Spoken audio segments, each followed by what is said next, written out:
तो lecture series के साथ जो है हम लोग हाजिर हैं अकाउंट सिविल का नेक्स्ट लेक्चर जो है उसमें बेसिकली हम लोग जो है प्रॉब्लम 7.3 ए सॉल्व कर रहे हैं। पिछले लेक्चर में हमने डिस्कस किया था कि हम एजिंग अप मेथड के तहत बेसिकली हम लोग कैसे कैलकुलेट करते हैं। हम लोग अनकलेक्टेबल एक्सपेंस कैलकुलेट करते हैं, यानी कि रिक्वायर्ड बैलेंस कैलकुलेट करते हैं जो फ्यूचर में हमें अलाउंस फॉर डाउटफुल अकाउंट में रिक्वायर्ड बैलेंस चाहिए। तो उसी सिलसिले में जो हमारा क्वेश्चन है आज हम बेसिकली इसमें करेंगे। हम इसमें बेसिकली हम लोग पहले कैलकुलेट करेंगे और उसके बाद फिर हम लोग इसके एडजस्टिंग एंट्री पास करेंगे जो भी रिक्वायर्ड है। तो अगर हम क्वेश्चन में देखें तो Putnam and Putnam legal firm the balance sheet approach, तो ये बेसिकली इसको हमने कहा था कि balance sheet approach is also known as ageing up method. तो ये एजिंग अप मेथड के तहत हमने पिछला क्वेश्चन सॉल्व किया था। तो सबसे पहले हम लोग जो है उसने ए रिक्वायरमेंट में कहा है compute the estimated amount of uncollectible amount based on the above classification bye age groups. तो ये जो एज ग्रुप बने हुए हैं इसके तहत उसने कहा है कि हमने पहले एस्टिमेटेड अमाउंट ऑफ अनकलेक्टेबल निकालनी है। तो हम सबसे पहले इसको सॉल्व कर लेते हैं और फिर उसके बाद बाकी क्वेश्चन जो है वो करते हैं। तो नॉट येट ड्यूड में बेसिकली हमारे पास है सबसे पहले है 2,50,000, उसके बाद 1 to 30 डेज में है 105,000 और उसके बाद है 40,000, देन हमारे पास है 75,000 और उसके बाद है 15,000 और ये टोटल बनता है। इसके टोटल की जरूरत नहीं है लेकिन फिर भी टोटल अगर किया हुआ है क्वेश्चन के अंदर तो हम लोग वही कर देंगे। और उसके बाद है इसकी परसेंटेज ऑफ अनकलेक्टेबल। तो परसेंटेज ऑफ अनकलेक्टेबल नीचे दी हुई है। On the basis of past experience the company estimated the percentage of uncollectible are given below. तो ये आर गिवन बिलो से मुराद है ग्रुप ए पर। ग्रुप ए जो है इस पर हमारे पास है 1%, ग्रुप बी पर है 3%, सो 1%, 3%। उसके बाद हमारे पास है जी ग्रुप सी में है 10%, उसके बाद ग्रुप डी में है 20% और उसके बाद ग्रुप ई में है 50%। अब ये परसेंटेज लिखने के बाद अगेन हम लोग सेम वही करेंगे कि हम लोग इसको कैलकुलेट कर लेंगे।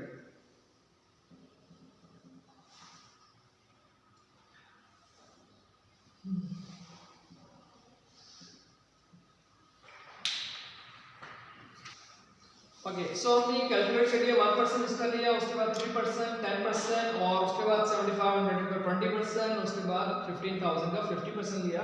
तो हमारे पास 7500 आ गया। इन सबका हमने जब सम किया तो हमारे पास आ गया है 18,650। तो ये बेसिकली हमारा हमने पहले बात की थी, ये हमारा है रिक्वायर्ड बैलेंस। रिक्वायर्ड बैलेंस यानी कि हमें जो है अलाउंस फॉर डाउटफुल अकाउंट में 18,650 जो है वो साल के एंड पर चाहिए। अब हम देखते हैं कि हमारे पास ओपनिंग बैलेंस क्या है। तो हमारे पास ओपनिंग बैलेंस जो है वो बेसिकली उसने दिया वो नीचे वाली लाइन में allowance for doubtful account before adjustment at December 31 show a credit balance of 5,900। तो 5,900 हमारे पास क्रेडिट बैलेंस है। तो कहता है बी में कहता है ए रिक्वायरमेंट हमने ये कर ली, तो बी में कहता है prepare the adjusting entry. Again you know that adjusting entry क्या होती है। तो एडजस्टिंग एंट्री में हमारे पास आ जाए अनकलेक्टेबल अकाउंट एक्सपेंस, ये डेबिट हो जाएगा। और जैसे कि हमने पहले याद किया था अलाउंस फॉर डाउटफुल अकाउंट, ये क्रेडिट हो जाएगा। अब हमें रिक्वायर्ड बैलेंस कितना है 18,650, ये भी क्रेडिट है। और जो हमारे पास ओपनिंग बैलेंस है 5,900 वो भी क्रेडिट है। तो हमने पहले कहा था कि अगर रिक्वायर्ड बैलेंस भी क्रेडिट है और ओपनिंग भी क्रेडिट हो तो हम दोनों का डिफरेंस लेके करते हैं। तो इन दोनों का डिफरेंस आता है 12,750। तो इससे हम लोग ये एंट्री पास कर देंगे।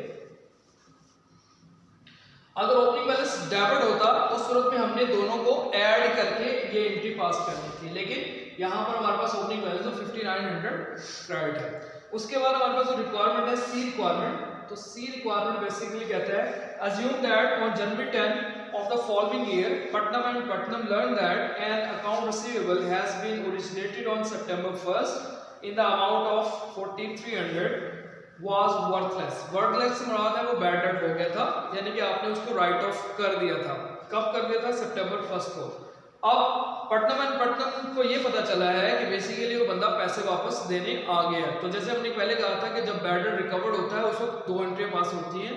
एक हम उसको रीइंस्टेट करते हैं और दूसरे नंबर पे हम उससे पैसे कलेक्ट करते हैं। तो रीइंस्टेट से मुराद है, समझ लें कि आपने पहले उसे राइट ऑफ किया हुआ है, दोबारा बुक्स ऑफ अकाउंट में आप उसको लेके आएंगे। तो राइट ऑफ की एंट्री होती थी हमारे पास, उस अकाउंट को हम फारग कर देते थे और अलाउंस फॉर डाउटफुल अकाउंट को डेबिट कर देते थे। तो उस एंट्री को हम रिवर्स करेंगे और उसको बेसिकली आप लोग रीइंस्टेट करेंगे।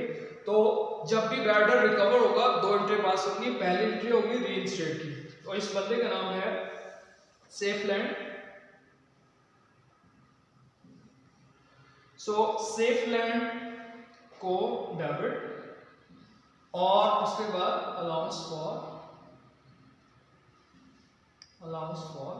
Doubtful account credit. अमाउंट्स दी हुई क्वेश्चन के अंदर वो है 4300। और उसके बाद दूसरे नंबर पे है, इससे आपकी कलेक्शन हो गई है, तो बेसिकली आप इसको कैश कलेक्ट कर लेंगे। तो कैश डेबिट और अकाउंट रिसीवेबल क्रेडिट हो जाएगा और इसका नाम है सेफ। अमाउंट आपके सामने वही दी हुई है 4300।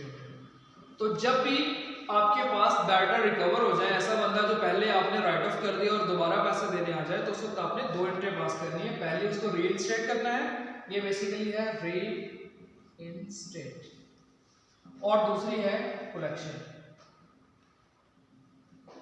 तो कलेक्शन की एंट्री पास करेंगे।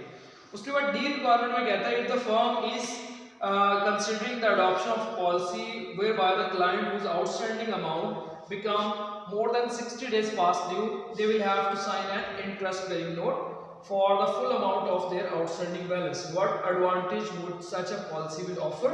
तो डी रिक्वायरमेंट है, उसमें दो फायदे होंगे बेसिकली। एक तो सिक्योर हो जाएगा, secure loan by signing interest bearing